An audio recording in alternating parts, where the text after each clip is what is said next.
Bom, eu sou o Carlos e é com imenso prazer que a gente começa ou dá continuidade a esse projeto Pensando Alto e principalmente falando sobre um tema importante para a nossa vida, que é a filosofia. Mas a filosofia dentro de uma forma muito inteligente colocada no livro O Mundo de Sofia.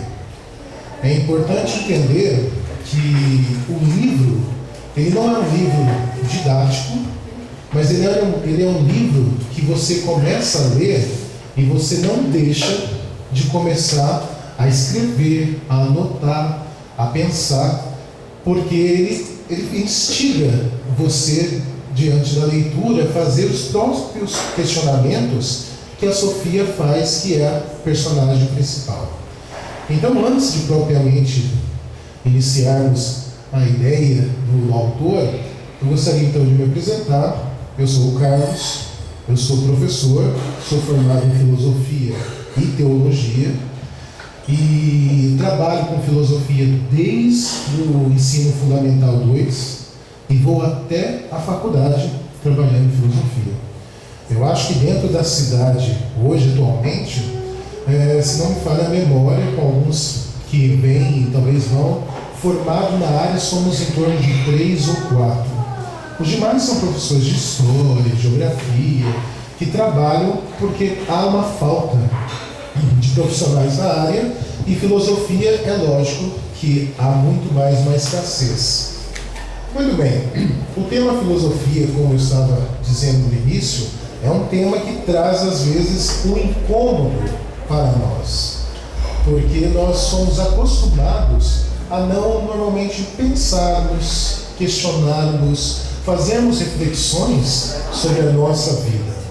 E o Mundo de Sofia, ele foi criado por um professor de filosofia, o Joseph Garden, e que já escrevia alguma coisa, ele começava a escrever já desde 1986, e ele pensou em fazer alguma obra de filosofia porque ele não via na época alguma obra que fosse interessante e que chamasse a atenção do público infantil, o infanto-juvenil.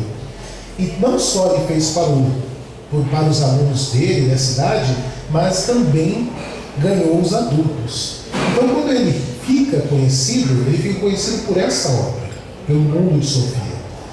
Sendo que ele já tinha escrito alguns outros, até no Brasil nós temos o Dia do Coringa, que é do próprio autor, mas o Mundo de Sofia faz ele ter um up como escritor. Então ele escreve ali, escreve nesses meados dos anos 90, o livro sai em 1991.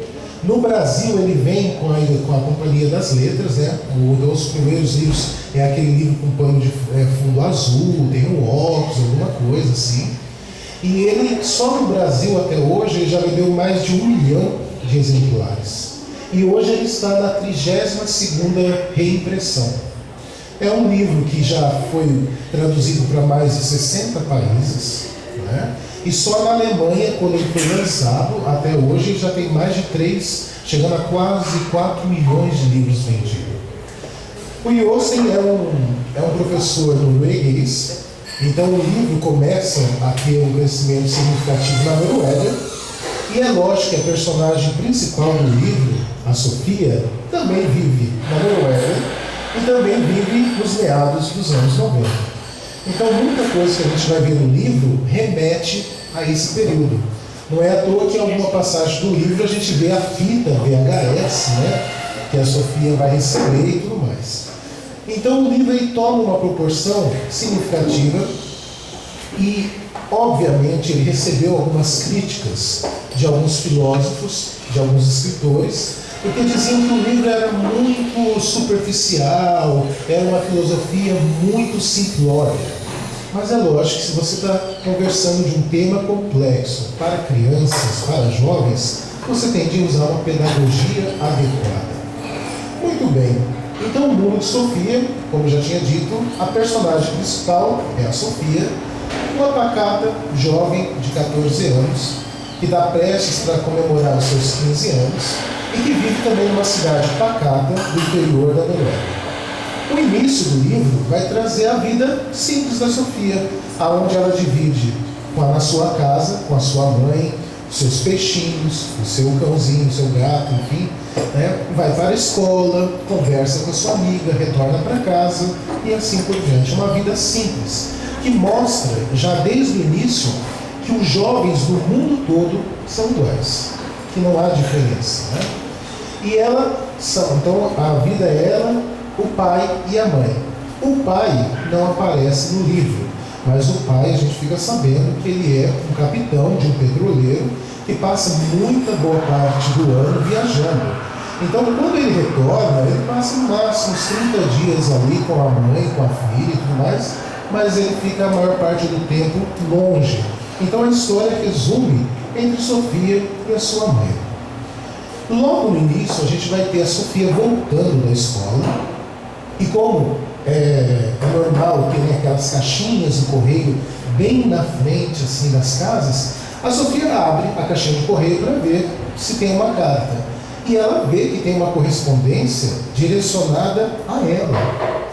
E ela se surpreende porque ela nunca tinha recebido uma correspondência, né? E simplesmente vem para Sofia. Quando ela vai olhar o remetente, não tem um remetente. Daí a primeira coisa, como jovem da idade dela, é imaginar que talvez um admirador secreto teria mandado alguma coisa para ela. E quando ela abre essa carta, tem um bilhete, e no bilhete tem uma única pergunta, né? Uma frase que questiona ela: quem é você? E ela se pergunta: ué, eu sou a Sofia.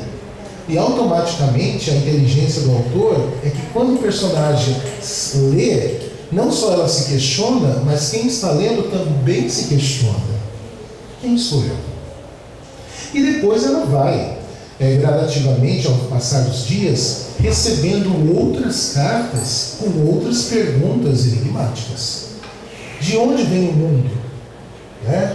Essas perguntas que vão fazendo que ela questione não só a ela, mas tente entender o mundo ao seu redor. E isso vai tornando gradativamente, e ela vai recebendo essas cartas com uma certa frequência, e depois ela vai perceber que a pessoa que está enviando para ela está ensinando indiretamente o que é filosofia. Então ela começa a receber cartas e automaticamente uma apostila que vai ensinando para ela o que é a filosofia. Então ela vai montando um curso por correspondência sobre filosofia. E esse curso, ele passa desde os pré-socráticos, pelos clássicos da filosofia, né, pela filosofia medieval, moderna, até contemporânea, com o Jean-Paul Sartre e com a Simone de Beauvoir. Então ela passa por esse período, e essa pessoa que está mandando vai passando para ela algumas informações em que vai ensinando ela de uma forma muito mais tranquila a questionar, por exemplo, Demócrito, a questionar os clássicos da filosofia, o próprio Platão. Não é à toa que ela recebe, no decorrer disso, uma fita VHS em que, nesse momento, não só aparece quem está enviando as cartas e o curso, que é um professor, né? Um professor até então misterioso, um professor de filosofia chamado Alberto, e ele aparece numa gravação onde o próprio Platão aparece também.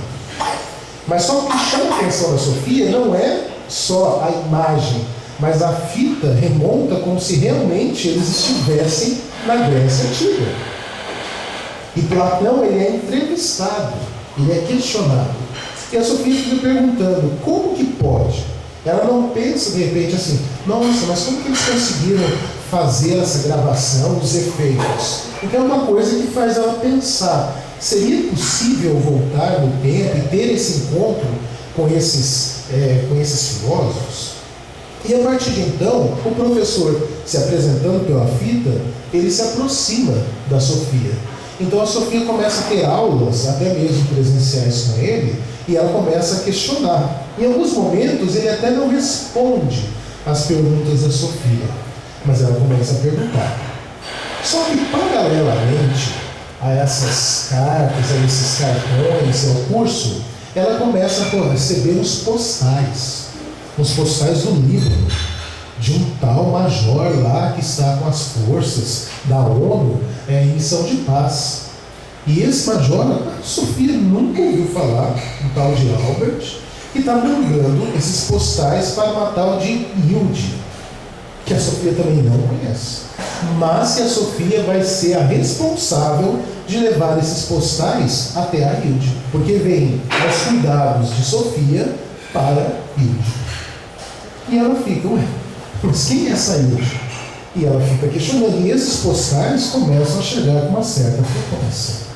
Então, quando paralelamente a essa história, o professor começa então a ensinar a Sofia de uma forma tão interessante, porque ele vai trabalhar principalmente a filosofia medieval ele apresenta dentro de uma igreja gótica, vestido de monge, e passa para a Sofia como que foi a filosofia medieval, e ele divide o período da filosofia, cada um por 1 hora, como se fosse um relógio. Então, durante 10 horas, ele vai explicar como que era o período da filosofia medieval.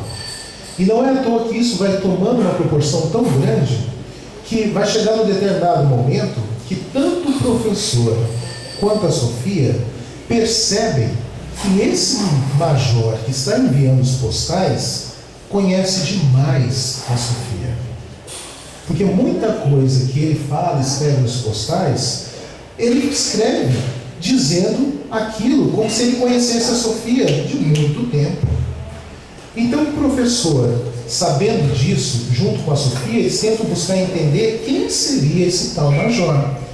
E vale lembrar que o autor, ele deixa bem claro o seguinte, que o empolgante disso é você buscar não só entender quem é o major, mas até que ponto aquele major tem influência na nossa vida, na vida da Sofia.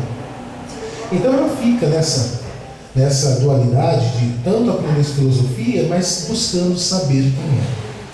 E o autor, ele coloca não só as pitadas importantes do método filosófico, mas ele também, não só com essa viagem no tempo, ele leva a própria Sofia a visitar, a conhecer o Sartre num café em Paris. Então, a Sofia, ela vive cada momento da história da filosofia como se estivesse acontecendo naquele exato momento. Então, esse romance que traz essa estiga, no início parece um pouco assim maçante, porque o leitor, ele às vezes fica meio perdido. Nossa, mas não tem alguma coisa que me faz interessar. Mas o autor, ele tem a sacada de fazer muito bem na medida o romance se tornar um suspense, que nos intriga em buscar descobrir a Sofia. Ela está aprendendo a filosofia, mas quem é o major? E depois, até eu tenho um pedaço do livro em que o próprio professor, ele vai ficar indignado com esse tal major, porque o major, eles percebem que o major está manipulando os dois, que ele já tem um destino pronto. E eles se perguntando, como que nós podemos ter um destino já pronto, sendo que nós não vivemos ainda o nosso destino? Então eles começam ali a buscar viver aquele destino de acordo com o desfecho. E a coisa vai tomando uma proporção que as coisas, de repente, da Hilde, que a Sofia não sabe quem é, começa a aparecer na casa dela. Coisas que pertencem a Hilde aparecem na casa dela sem ela saber de onde estão vindo. E o mais engraçado é que essa Hilde vai fazer 15 anos com a Sofia, e no mesmo dia que a Sofia faz aniversário. E ela não sabe quem é a Hilde. E o major vai dizendo que quando chegar o dia da data do aniversário da sua filha, ele vai entregar, enfim, o grande presente. Então, esse grande presente, o que seria? E é engraçado que, num determinado momento da história, a Sofia, ela consegue estar diante do espelho e ela consegue piscar os olhos e ver a sua imagem refletida normalmente. Então, quando chega o momento, daí vai ser a partir no último capítulo, em que chega o grande momento da festa do aniversário da Sofia, coisas muito estranhas começam a acontecer, e sem explicação. Não é à toa que a Sofia se encontra, ou melhor, ela visualiza a Hilde, e a Hilde não a vê. E daí vem a sacada do autor. Será que nós temos alguém que está coordenando a nossa vida? Será que nós não somos apenas alguns personagens da história de alguém? Será que tudo que nós vivemos, ele não é simplesmente um sonho vivido por outra pessoa? Então é essa sacada que o Josten vai levar os leitores até o desfecho final, o último capítulo. Só que, obviamente, não vou contar o desfecho no final, porque senão fica uma coisa sem graça, né? Não pode dar spoiler.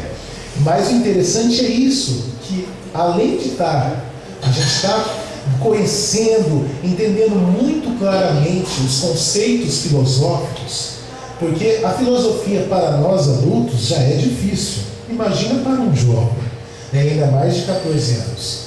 E ele coloca muito claramente essa complexidade filosófica. Porque a complexidade da filosofia, ela está porque são ideias, teorias de pessoas, e nós, seres humanos, somos complexos. Então, na reta, apesar que reta dentro dos matemáticos ela é infinita, né? Mas na linha de chegada, ele faz isso. Então a Sofia se depara que alguém está condicionando a vida dela. Que aquilo que ela está vivendo, talvez não seja a vida dela, mas sim a vida de outra pessoa. E que ela pode ser um personagem dessa história. E não é à toa que no ano 2000, 99, 2000, na virada do século, a gente vai ter o filme Matrix, que faz também esse questionamento, né, com o personagem Neo ao Morfeu. Você não tem a sensação de estar dormindo? Perguntando se a gente não está dormindo e não acordou. E é a mesma sensação que o Josten coloca no livro.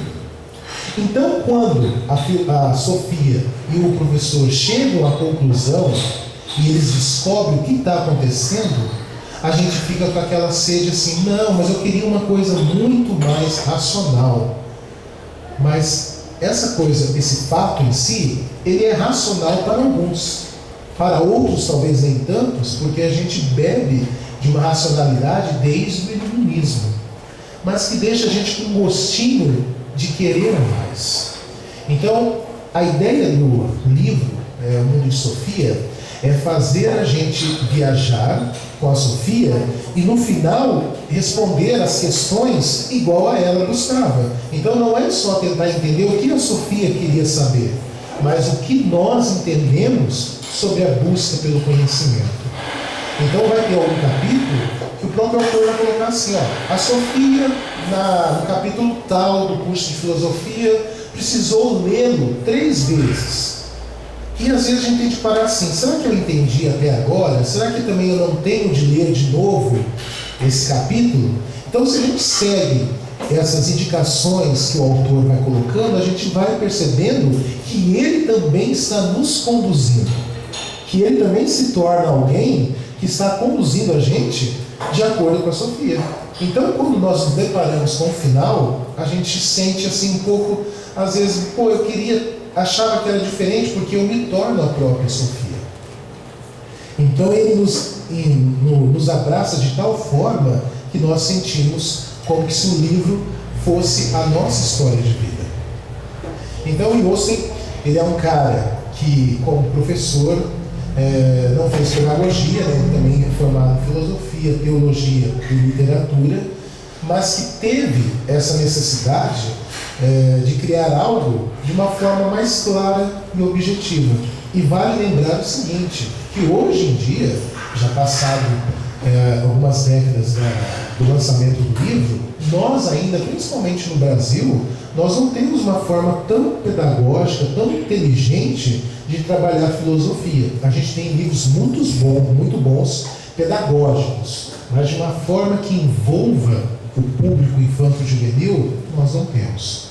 Não é à toa que quando eu chego na faculdade e vejo que eles tiveram algum problema lá na filosofia, no ensino médio, ou nesse período a gente não vai ter filosofia trabalhada no fundamental. Hoje nós temos escolas que trabalham filosofia desde o infantil, Fundamental 1, Fundamental 2, dentro de uma pedagogia.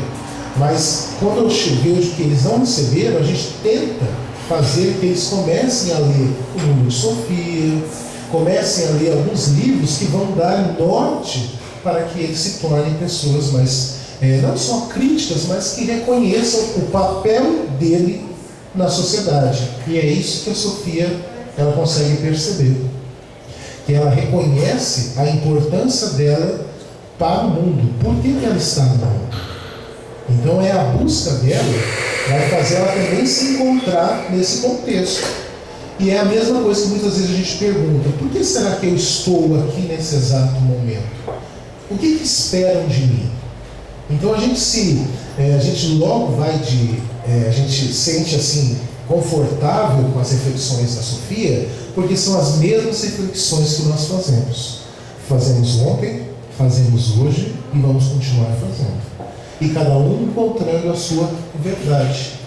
E é isso que faz o livro ser hoje um best-seller e que tantas pessoas ouvem falar, mas às vezes falam: mas eu nunca li. Aí está a oportunidade da gente ler e buscar que a beleza de ontem continua tão bela e talvez tão mais viva quanto hoje, quanto antes. E que depende de cada um de nós buscarmos o encontro das nossas verdades. E é isso que a Sofia vai trabalhar nesse livro. Encontrar a si mesmo, usando a máxima de Sócrates: conhece-te a ti mesmo, para conhecer a mim mesmo, podendo conhecer o outro indivíduo, a realidade dos outros, sem ter preconceito, julgamento e assim por diante. Então esse é um resumo bem breve do Mundo de Sofia, que nos faz um convite de ler, lembrando que o livro, ele é um livro significativo de quase 600 páginas e que nos convida a deixarmos os nossos preconceitos de lado e ajustarmos as nossas lentes para interagirmos e deixarmos envolver por essa jovem garota de 14 anos, que quando ela faz a sua festa de debutante, nós também nascemos para a nossa realidade. E muitas vezes uma realidade tão simples e que se torna complicada porque nós somos seres complexos. Então, aparentemente, falando sobre brevemente o livro, é isso que eu gostaria de falar. Daí, se alguém tiver alguma pergunta, algum questionamento sobre isso, sobre a própria filosofia, eu estou aí para responder.